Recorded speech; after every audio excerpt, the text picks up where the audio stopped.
All right, sports fans, in our latest rendition of Old School and New School, we're talking about the four faces of the franchise for the Minnesota Twins. You can actually go to MLB.com and vote for each individual team. But since this guy's a Minnesota Twins homer, we'll talk about his Twinkies. And since he's old, we don't know how much time he has left, we'll let him go first. Well, I tell you, I have been a Twins fan all my life. Before we started this, got to tell you, I recall 1965 was going to, speaking of old school, two-room country schoolhouse, sitting with a transistor radio because the Twins were in the World Series against the Los Angeles Dodgers.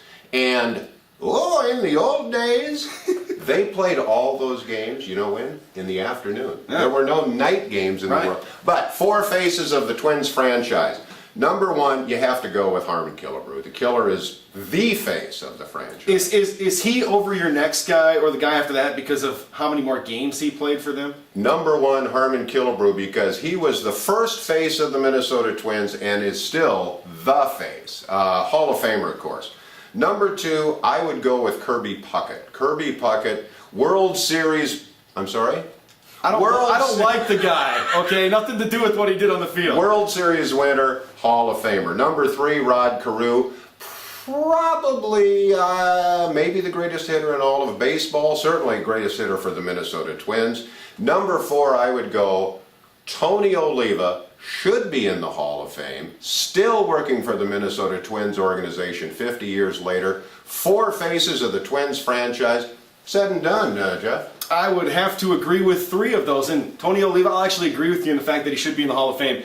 But guys, let's be real. We're not talking about just old school players here. We're talking about the new face of the franchise. And that has been Joe Mauer. And even though he has not produced the power that many Twins fans would like to see, the man's the 2009 MVP. And in fact, that year, he set records as far as WAR against replacement. I know that's a new analytical term for you. What?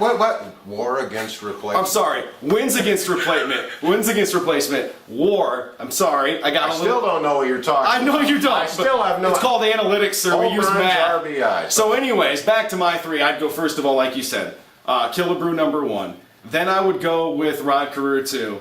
I don't like Kirby Puckett because of what he did to my Braves in 1991, so I'll put him at 3, not 2. And I didn't really like him as a person. And then at number 4, you got to put Joe Mauer. Now, I would contend over Tony Oliva, I would even consider, because you got to think about what they were able to accomplish, even if it was a short-term time. I might even put Johan Santana above Tony Oliva in the sense, wait a second, 2-time Cy Young winner. He's actually the only Minnesota Twin to win multiple Cy Youngs. I'd put him above Burt Bryleven. I'd put him above probably Tony Oliva just because of how dominant he was in that short frame. I got to watch it up close and personal. The guys you speak of, I don't even know if my parents were alive when they were playing. Well, see, here's the problem. First off, things did happen in the world before the year 2000 when you were born or whenever you were born. Secondly, Joe Mauer isn't even the face of the team. Brian Dozier is the face of the team. No, and you want to make people go to the game to watch Brian Dozier? Yes. Okay. Yes. Well, you got what do we agree? Killebrew. Yeah. Carew. Yeah. And Puckett. Well, but you don't like him because he beat your brain. Yeah. But you're gonna go with Tony Oliva at 4, and I'm gonna go with the right answer in Joe Mauer. Wet behind the ears, punk.